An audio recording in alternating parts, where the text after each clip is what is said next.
Hi friends, how are you. कल हमने topic start किया था introduction and definition of income tax. उसमें आपको मैंने थोड़ा बहुत बता दिया था इनकम टैक्स क्या है, इनकम टैक्स के डेफिनेशन क्या, असेसी किसको बोलते हैं, प्रीवियस ईयर किसको बोलते हैं, असेसमेंट ईयर किसको बोलते हैं। ये सब टॉपिक हमने कल कवर किए थे और मैंने आप लोगों के रिव्यू मांगे थे अपने ग्रुप पे, नॉट ऑन यूट्यूब, कि भाई आपको लेक्चर कैसा लगा, समझ में आया कि नहीं। आप लोगों ने डिस्क्लोज नहीं किया। अगेन आज बोल रहा हूँ, आज मैं कुछ नया स्टार्ट कर रहा हूँ, तो प्लीज़ बराए करम मेहरबानी करके आप लोग अपने ओपिनियन, अपनी राय मुझे ग्रुप में बताएं कि सर लेक्चर आप फास्ट जा रहे हो, स्लो जा रहे हो, समझ में नहीं आ रहा है, नहीं आ रहा है। और मैंने आप लोगों को पहले ही बताया, if you any problem, any doubt, any problem, then you can contact me on my mobile number or you can WhatsApp me. Okay, आज हम स्टार्ट करने जा रहे हैं वो है residential status. Income tax department का सबसे आईएमपी टॉपिक, सबसे इम्पोर्टेंट लेक्चर आज का है। अगर आप बीकॉम कर रहे हो, सीए कर रहे हो, सीडब्ल्यूए कर रहे हो, जनरली जहाँ जहाँ आप इनकम टैक्स पढ़ोगे वहाँ वहाँ के लिए ये टॉपिक बहुत आईएमपी है, रेसिडेंशियल स्टेटस। अब रेसिडेंशियल स्टेटस समझाने के पहले मैं थोड़ा आपको इंट्रोडक्शन दे दूं। There is a difference between, क्योंकि बच्चों के दिमाग में कितनी बार ख्याल आता है कि भाई सर रेसिडेंशियल और सिटीजनशिप में फ़र्क क्या है, रेसिडेंशियल और सिटीजनशिप में फ़र्क क्या है। तो भाई देयर इज डिफरेंस बिटवीन, जैसे एग्जांपल, मेरी पैदाइश इंडिया की है तो आई एम इंडियन सिटीजन। अगर कोई जर्मनी का हो, जर्मनी में पैदा होता है, he or she is a German citizen. अगर वो अमेरिका में पैदा होता है, he or she is an American citizen. But income tax department जो टैक्स लेता है वो सिटीजनशिप के हिसाब से नहीं लेता, वो डिटरमाइन करता है on the basis of the residential. किसके ऊपर डिटरमाइन करता है? On the basis of their residential. जैसे एग्जांपल के तौर पे बात करें कि भाई मैं इंडिया का हूँ, from birth my citizen of India, मेरी सिटीजन कहाँ पे है? इंडिया में, पैदा में इंडिया में हुआ, बट मैं पिछले 6 महीने से आउट ऑफ इंडिया रह रहा हूँ, या समझो 6 साल से मैं आउट ऑफ इंडिया रह रहा हूँ, अमेरिका में। अब मैं अमेरिका में रह रहा हूँ तो कॉमन है, मैं इंडिया में आया ही नहीं हूँ, इंडिया में आया नहीं हूँ, इंडिया में मैंने कोई इनकम अर्न नहीं की है, इंडिया में मैंने कोई इनकम अर्न नहीं की है, तो बेसिकली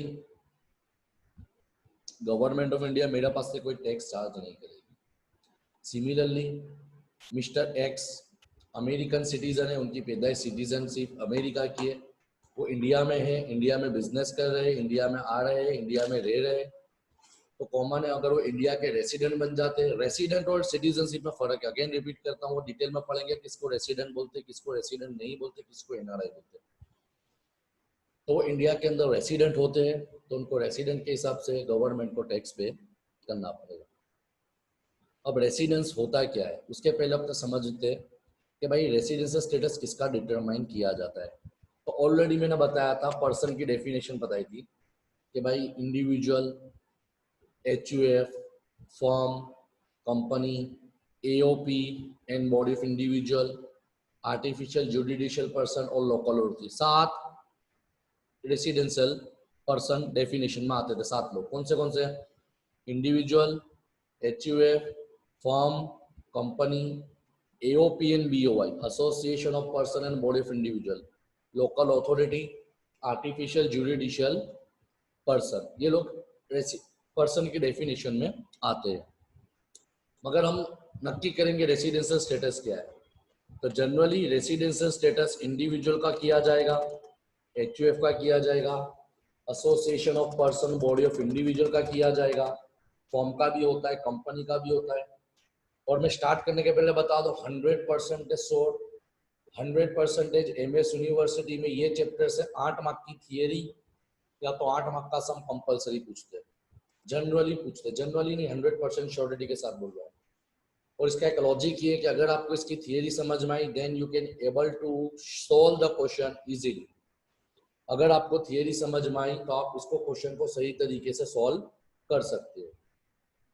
तो आज के दिन में मैं सिर्फ 2 ही टॉपिक कवर करूंगा, residential status of individual and residential status of HUF, because दोनों में सिमिलरिटी ज्यादा है, लर्न करने में आपको इजी रहेगा। तो स्टार्ट करते हैं। रेसिडेंट कितने होते हैं? तो रेसिडेंट 3 प्रकार के होते हैं। Resident, number 2 resident and not ordinary, and number 3 NRI. अब तुम्हारी लैंग्वेज में, बेसिकली टेक्स्ट की लैंग्वेज के हिसाब से नहीं बताऊंगा वरना आपको बाउंस आएगा, मैं आपको बता दो। रेसिडेंट, ऑर्डिनरी यानी पक्का पक्का, रेसिडेंट एंड नॉट ऑर्डिनरी कच्चा पक्का, एंड एनआरआई जो इंडियन है ही नहीं, जो भारतीय है ही नहीं। क्लियर? तो रेसिडेंशियल स्टेटस डिटरमाइन करते हैं। तो अपना सबके रेसिडेंशियल स्टेटस देखते हैं। सबसे पहले अपने स्टार्ट करेंगे रेसिडेंशियल स्टेटस ऑफ इंडिविजुअल 100%। इसकी थियरी नहीं आएगी तो इसका सम आता है। तो इसकी डेफिनेशन इनकम टैक्स डिपार्टमेंट में सेक्शन 6 सब सेक्शन 1 के अंदर एक्सप्लेनेशन दिया गया है। How to determine the residential status of individual. Individual किसको बोलते हैं? मैं कल पर्सन की डेफिनेशन में पढ़ा चुका हूं, आप लोग मेरी वो वीडियो को देख सकते हैं, समझ सकते हैं इंडिविजुअल किसको बोला जाता है। तो सबसे पहला, resident and ordinary resident in India. To find out whether an individual is resident or ordinary residence, apply the following step. Step 1, find out whether the individual is resident और नॉट। सबसे पहला स्टेप है कि individual resident है कि नहीं। सबसे पहला स्टेप क्या है कि वो रेसिडेंट है कि नहीं, ये वो ढूंढो। अगर वो रेसिडेंट हो जाता है, अगर वो इंडिविजुअल रेसिडेंट डिक्लेयर हो जाता है, अगर वो इंडिविजुअल रेसिडेंट प्रूफ हो जाता है, तो हम सेकंड स्टेप पे जाएंगे कि weather he is ordinary resident और नॉट ऑर्डिनरी रेसिडेंट। अगर वो रेसिडेंट हो जाता है तो हम सेकंड पॉइंट पे जाएंगे कि weather he is ordinary resident और नॉट ऑर्डिनरी रेसिडेंट। क्लियर? समझ में आया? अगेन रिपीट करता हूं, इंडिविजुअल का रेसिडेंशियल स्टेटस चेक करने के 2 पॉइंट है। Point number 1, weather he is resident और नॉट। क्या वो रेसिडेंट है? अगर रेसिडेंट है तो स्टेप नंबर 2 पे जाओ। अगर वो रेसिडेंट नहीं है तो डायरेक्टली हम उसको बोल देंगे NRI, non residential of India, जो एनआरआई बोलते हैं। अगेन रिपीट करता हूं, इंडिविजुअल का रेसिडेंशियल स्टेटस डिटरमाइन करना है तो तुमको पहले ढूंढना पड़ेगा कि वो रेसिडेंट है कि नहीं है। अगर वो रेसिडेंट बनता है तो ही हम स्टेप नंबर 2 पे जाएंगे, ऑर्डिनरी है कि नॉट ऑर्डिनरी है। अगर वो रेसिडेंट नहीं बनता तो हम उसको डायरेक्टली एनआरआई बोल देंगे। Clear everyone? बच्चों क्लियर? कोई doubt you can contact me. Clear? Start करते हैं कि how to find he is resident और नॉट। वो रेसिडेंट है कि नहीं है वो हम कैसे फाइंड करेंगे? तो ध्यान देना, इंडिविजुअल रेसिडेंट है कि नहीं है वो फाइंड करने के लिए बेसिक कंडीशन दी है। कौन सी कंडीशन? शब्दों पे ध्यान देना, तुमको वर्ड टू वर्ड लर्न करना पड़ेगा। वो रेसिडेंट है कि नहीं है ये फाइंड आउट करने के लिए आपको बेसिक कंडीशन फाइंड करनी पड़ेगी। कौन सी कंडीशन? बेसिक कंडीशन फाइंड करनी पड़ेगी। अब रेसिडेंट बनने के लिए उसको 2 में से, बेसिक कंडीशन कितनी है? 2, 1 एंड 2, 2 में से कोई भी एक कंडीशन सेटिस्फाई करता है। अगर कोई बंदा इंडिविजुअल, मर्द हो या औरत हो, लड़का हो या लड़की हो, 2 बेसिक कंडीशन में से एक भी बेसिक कंडीशन फुलफिल करता है तो हम उसको रेसिडेंट बोल देंगे। If an individual satisfy any of the basic condition, if an individual satisfy any of the basic condition, अगर इंडिविजुअल कोई भी बेसिक कंडीशन सेटिस्फाई करता है, देखो लिखा हुआ है, मैं मेरे इसके अंदर नहीं जाऊंगा, मैं तुमको इसके हिसाब से बताऊंगा, sorry for disturbance. An individual is said to be resident in previous year if he satisfy any at least one, यानी कोई भी है। कौन सी है? तो point number 1, he is in India in a previous year for 182 days or more। Sir ये previous year क्या है? कल की डेफिनेशन पढ़ाई थी, मैंने बोला था कल का लेक्चर मोस्ट टाइम पे था, assessee, previous year, assessment year, person. अगर बंदा प्रीवियस ईयर के अंदर 182 डेज या उससे ज्यादा रहता है, 182 डेज या उससे ज्यादा रहता है इंडिया में तो वो रेसिडेंट बन गया। अगर वो पहली सेटिस्फाई करता है तो सेकंड कंडीशन पे जाने की जरूरत नहीं है। अगर वो पहली कंडीशन सेटिस्फाई करता है तो उसको सेकंड कंडीशन पे जाने की कोई जरूरत नहीं है। बट एग्जाम्पल के तौर पे mister Hamim last year India में 151 डेज है। कितने दिन है? 151 डेज। इसका मतलब वो इंडिया में 182 डेज से कम रहे, तो उन्होंने पहली बेसिक कंडीशन सेटिस्फाई नहीं की। जो बंदा पहली बेसिक कंडीशन सेटिस्फाई नहीं करता तो हम जाएंगे सेकंड बेसिक कंडीशन पे। क्लियर? कौन सी है बेसिक कंडीशन नंबर 2? नीचे स्क्रीन पे है। He is in India for a period of 60 days or more during previous year and साथ में ही है 365 days or more during 4 immediately preceding previous year। जैसे कि एग्जांपल के तौर पे मैंने हमीम भाई का बताया कि हमीम भाई लास्ट ईयर इंडिया में 151 डेज के थे। इसका मतलब उन्होंने पहली बेसिक कंडीशन पूरी नहीं की। अगर पहली नहीं की तो ही सेकंड पे जाना। सेकंड कंडीशन क्या है? He must be in India for a period of 60 days or more during previous year. जैसे लास्ट ईयर 1920 में हमीम भाई 151 डेज है, यानी 60 डे वाली कंडीशन उन्होंने पूरी करी। तो उसके बाद क्या आता है साथ में? एंड 365 डेज और मोर, 365 दिन और ज्यादा, इमीडिएटली प्रीसीडिंग प्रीवियस ईयर, यानी 19-20 प्रीवियस ईयर था लास्ट ईयर, तो 18-19, 17-18, 16-17, 15-16, ये 4 सालों के अंदर भी 365 डेज होना जरूरी है। अगर कोई बंदा दोनों में से एक भी कंडीशन पूरी कर देता है, अगर कोई बंदा दोनों में से एक भी कोई कंडीशन पूरी कर देता है तो वो रेसिडेंट बन जाएगा। अगर बंदा दोनों में से एक भी कंडीशन पूरी नहीं करता, अगर बंदा दोनों में से एक भी कंडीशन पूरी नहीं करता तो वो रेसिडेंट नहीं कहा जाएगा, उसको डायरेक्टली हम बोल देंगे एनआरआई। क्लियर? Clear everyone? वापिस बोलते, अगर बंदा दो में से एक कंडीशन भी सेटिस्फाई करेगा तो वो रेसिडेंट बन जाएगा। अगर दोनों में से एक भी पूरी नहीं करता तो हम डायरेक्टली एनआरआई बोल देंगे। एनआरआई बोल दिया यानी क्वेश्चन ओवर, टॉपिक ओवर। अगर बंदा रेसिडेंट बन जाता है, अगर बंदा रेसिडेंट बन जाता है तो हम आगे चेक करेंगे कि वो ऑर्डिनरी रेसिडेंट है कि नॉट ऑर्डिनरी रेसिडेंट है, वो ऑर्डिनरी रेसिडेंट है कि नॉट ऑर्डिनरी रेसिडेंट है। Clear everyone? यहाँ तक क्लियर? अगेन रेसिडेंट बनने के लिए कितनी कंडीशन है?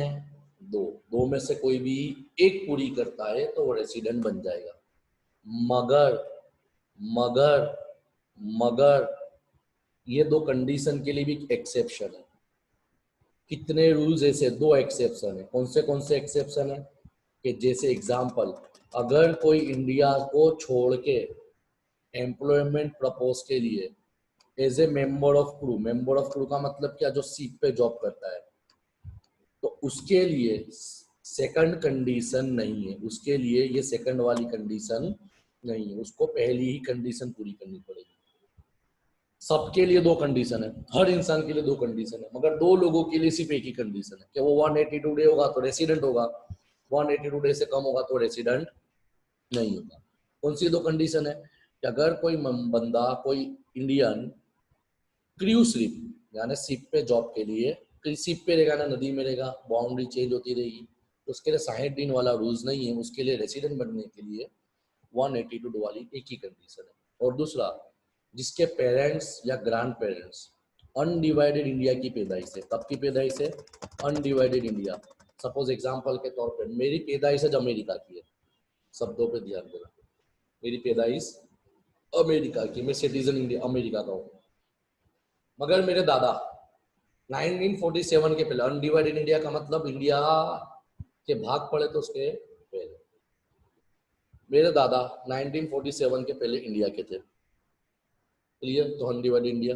तो मैं इंडिया में विजिट करना आया, मैं इंडिया में विजिट करना आया, तो मेरे लिए दो कंडीशन नहीं, सिर्फ पहली कंडीशन है 182 डे वाली। समझ में आया? दो लोगों के लिए 182 डे वाली, बाकी इसके अलावा सब लोगों के लिए दोनों में से एक भी कंडीशन पूरी करेगा तो समझ में आ जाएगी।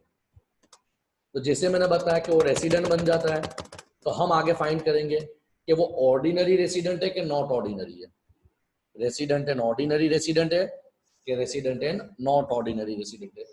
तो ऑर्डिनरी रेसिडेंट बनने के लिए उसको 2 एडिशनल कंडीशन पूरी करनी पड़ेगी। देखो बेसिक में क्या था, कोई भी एक करेगा तो चलेगा। रेसिडेंट बनने के लिए कोई भी एक कंडीशन पूरी करेगा तो चलेगा। रेसिडेंट बनने के लिए ऊपर section sub section 6 sub section 1 की बेसिक कंडीशन 2 में से कोई भी एक पूरी करेगा तो चल जाएगा। बट ऑर्डिनरी रेसिडेंट बनने के लिए उसको दोनों 2 एडिशनल कंडीशन पूरी करनी पड़ेगी। अगर वो बंदा दोनों 2 एडिशनल कंडीशन पूरी करता है, नीचे बताऊंगा मैं, एक्सप्लेन करूंगा। अगर बंदा दोनों 2 एडिशनल कंडीशन पूरी करता है तो उसको हम बोलेंगे resident and ordinary. Resident and ordinary. अगर बंदा 2 में से एक कंडीशन पूरी करता है एडिशनल, या दोनों 2 नहीं पूरी करता, तो उसको हम बोलेंगे resident and not ordinary. Clear? पहले तो रेसिडेंट बनाओ, उसके बाद ढूंढो ऑर्डिनरी है कि नॉट ऑर्डिनरी है। तो ऑर्डिनरी बनने की 2 कंडीशन क्या है? तो condition number 1, he must satisfy, he must be in India. अपने इसको समझेंगे, इस प्रकार लिखा हुआ है। देखो मैं थोड़ा चेंज कर देता हूं तुम्हारी लैंग्वेज में। He must, he must satisfy basic condition 2 year out of 10 year. यार ऊपर हमने जो बेसिक कंडीशन पढ़ी 182 डेज वाली या तो 60 डेज वाली, दोनों में से कोई भी बेसिक कंडीशन 2 बार 10 सालों के अंदर सेटिस्फाई करनी पड़ेगी। यानी सिंपल लैंग्वेज में, ये साल से सपोज ये अपना प्रीवियस ईयर है, तो प्रीसीडिंग का मतलब क्या, ये साल के ऊपर के 10 साल, तो ऊपर के 10 साल में वो ऊपर की बेसिक में से कोई भी बेसिक कंडीशन 2 बार सेटिस्फाई कर देता है। कितनी बार? 2 बार। अगर वो बंदा 2 बार बेसिक कंडीशन 10 साल में पूरी कर देता है, कितनी बार? 2 बार 10 साल में पूरी कर देता है, तो पहली कंडीशन पूरी हो गई। अगर ये कंडीशन पूरी करता है, अब सेकंड कंडीशन क्या है? अब कॉमन वो पूरी करता होगा तो चांसेस है तो सेकंड भी पूरी कर ही लेगा। He must be in India for 730 days out of 7 year. 730 days or more out of 7 year immediately preceding previous year। यानी उसको 7 सालों के अंदर 730 दिन इंडिया में होना जरूरी है। क्लियर? इसको समझने की कोशिश करना। आज आपके कहने पे मैंने इसके फॉन्ट भी बड़े रखे और इसको 3, 4, 5, 7, 8, 10 बार पढ़ो।